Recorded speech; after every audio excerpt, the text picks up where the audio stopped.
मेरे प्यारे प्रदेशवासियों, जैसा आप सब जानते हैं कि हाल ही में चुनाव हुए असेंबली के। हम सभी को विश्वास था कि इस बार सरकार रिपीट होगी। आम जनता में भी ये भावना थी, क्योंकि जो काम हुए थे, योजनाएं बनी थी शिक्षा में, स्वास्थ्य में, सोशल सिक्योरिटी के अंदर, कोई क्षेत्र ऐसा नहीं था जिसके बारे में कोई योजना नहीं बनी हो, पेंशन तक भी। और जो हम लोगों ने महंगाई राहत शिविर चलाए थे, जिसमें किसानों को भी और उपभोक्ताओं को छूट दी थी, बिजली के अंदर भी, हर क्षेत्र में लोगों को राहत मिली। महंगाई के इस दौर के अंदर, बेरोजगारी के अंदर जितनी नौकरी हमने लगाई है, देश में कहीं नहीं लगी थी। 3 लाख से ज़्यादा नौकरी। हर विधायक को मैंने कह रखा था, तुम मांगते मांगते थक जाओगे, मैं देते देते नहीं थकूंगा। और यही भावना रही हमारी। इतनी शानदार योजना ऐसी बनी कि पूरे देश भर के अंदर राजस्थान प्रदेश खुद आज़ादी के बाद में पहली बार चर्चा में आया। कई प्रदेशों में हमारी योजनाओं को अपनाया जा रहा है। इस माहौल में चुनाव हुए थे, पर अनफॉर्चुनेटली जो चुनाव कैंपेन में हमारे ऊपर केंद्रीय नेताओं ने जो झूठे आरोप लगाए, प्रधानमंत्री जी तक ने कह दिया कि हिंदुओं को तो मिले 5 लाख और मुसलमान को मिल गए 50 लाख। ये जुमला बन गया झूठा। जबकि जितना हमने ध्यान रखा, हत्याकांड हुआ था कन्हैयालाल का, उसके अंदर 2 घंटे में पकड़ लिए मुलजिम हम लोगों ने। 2 बच्चों को नौकरी दे दी, 50 लाख रुपए दे दिए, और एनआईए ने केस ले लिया। जो कुछ नहीं कर पाए। हमारे पास केस होता, अभी तक उनको फांसी की सजा हो जाती। पर दुर्भाग्य से जो झूठे प्रचार किए गए, रेप बहुत ज़्यादा हो रहे राजस्थान के अंदर, कानून व्यवस्था की स्थिति कुछ नहीं है,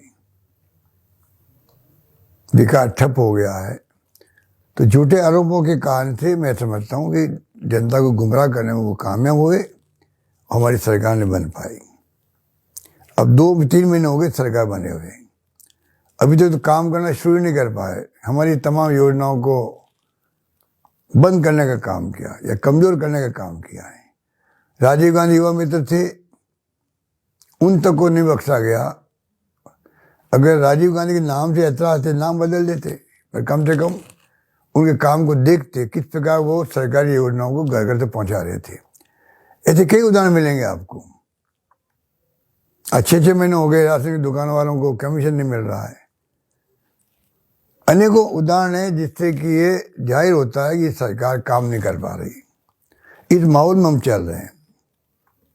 चुनाव आ गए पार्लियामेंट के अंदर, और जो फीडबैक आ रहा हमारे पास में, गांव-गांव से लोग याद कर रहे हैं हमारी सरकार की योजनाओं को, हमारी गवर्नेंस को याद कर रहे हैं। माहौल बन रहा है कि हम चुनाव जीत सकते हैं कई जगहों पर। और इतिहास गवाह है कि 25 एमपी इनके जीते थे 2 बार। आप बता दीजिए कि 25 एमपी ने कोई आवाज़ उठाई क्या हमारे बारे में, सरकार के बारे में, सरकार की योजनाओं के बारे में? कोई इमदाद की उन लोगों ने केंद्र से? ERCP तक को गुमराह किया गया, प्रधानमंत्री का वादा था पूरा नहीं किया गया, तब भी ये कुछ नहीं कर पाए। इस हालातों में चुनाव हो रहे पार्लियामेंट के अंदर, मैं मार्मिक अपील करना चाहूँगा कि राजस्थान में हम चुनाव जरूर हारे हैं, पर आपको जान के खुशी होगी कि परसेंटेज वोट जो हैं वो कम नहीं हुए हैं, बल्कि बढ़े हैं हमारे। इस बात का प्रतीक है कि जनता ने विश्वास प्रकट किया। चुनाव में सरकार हमारी नहीं बनी है, तो वोटों के अंदर हम लोग 16 लाख वोट ज़्यादा लेके आए हैं।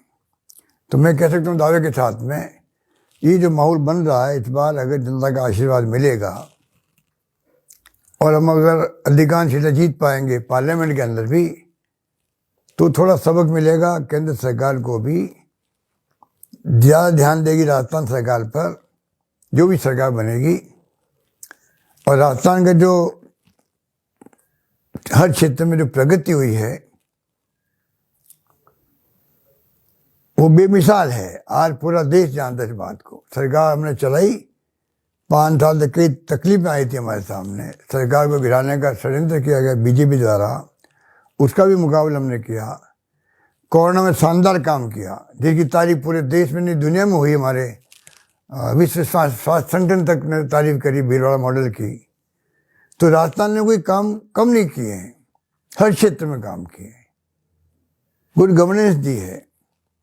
अब लोग याद करते हैं। मैं मार्मिक अपील करना चाहूँगा प्रदेशवासियों से, मतदाताओं से, इस बार आप सब एकजुट होकर के कांग्रेस के उम्मीदवारों को आप कामयाब करें, उनको आशीर्वाद दें। वो जीत के जाएंगे तो राजस्थान की आवाज़ को बुलंद करेंगे, ये मैं आपको यकीन दिलाता हूँ। राजस्थान की समस्याएं हैं, चाहे इंटर स्टेट के पानी की बात हो, ERCP की बात हो, बड़ी बड़ी योजनाएं हमारी बनी हुई है, हमारे वक्त में बनी हैं, उनकी बात हो, और चाहे स्टेट गवर्नमेंट जो हमारी योजनाओं को कमज़ोर कर रहे हैं, बंद कर रहे हैं, OPS को लागू करने का भी आश्वासन दे नहीं पा रहे ये लोग। मैं समझता हूँ तमाम योजना हमारी, तमाम हमारी घोषणाओं को पूरा करवाएंगे। वो सुनिश्चित करने के लिए संघर्ष करेंगे जरूरत पड़ी तो। पर मैं आपसे अपील करना चाहूँगा, इस बार आप कैंपेन प्रारंभ हो चुका है, आने वाले वक्त में और बड़े रूप में कैंपेन होगा चुनाव का पार्लियामेंट के लिए, कि झूठे आरोप फिर लगाए जाएंगे, गुमराह किया जाएगा। आपसे मेरी अपील है, मार्मिक अपील है, कृपा करके आप इस बार कांग्रेस के उम्मीदवारों को आशीर्वाद दें, उनको कामयाब करें। और मैं आपसे वादा करता हूँ, गारंटी देता हूँ आपको, कि प्रदेश कांग्रेस कमेटी और हम सब मिलकर के, नेता प्रतिपक्ष असेंबली के अंदर, प्रदेश कांग्रेस कमेटी असेंबली के बाहर, हम सब मिलकर के गवर्नमेंट चाहे बीजेपी की बन गई हो, इतना दबाव बनाएंगे कि आपकी तमाम योजनाओं को लागू करवाएंगे, बेनिफिशियरी को लाभ मिलता रहे, ये सुनिश्चित करेंगे। और स्टेट के इंटरेस्ट को हम लोग केंद्र के अंदर भी दबाव बना के हम लोग कामयाब होंगे, ये मैं आपको यकीन दिलाता हूँ। यही बात कहता हूँ, मैं आपको पुनः अपील करूँगा आपको कि कृपा करके आप इस बार कोई कमी नहीं रखें, कांग्रेस को कामयाब करें। यही बात कहता हूँ, मैं अपनी बात समाप्त करता हूँ। धन्यवाद। जय हिंद।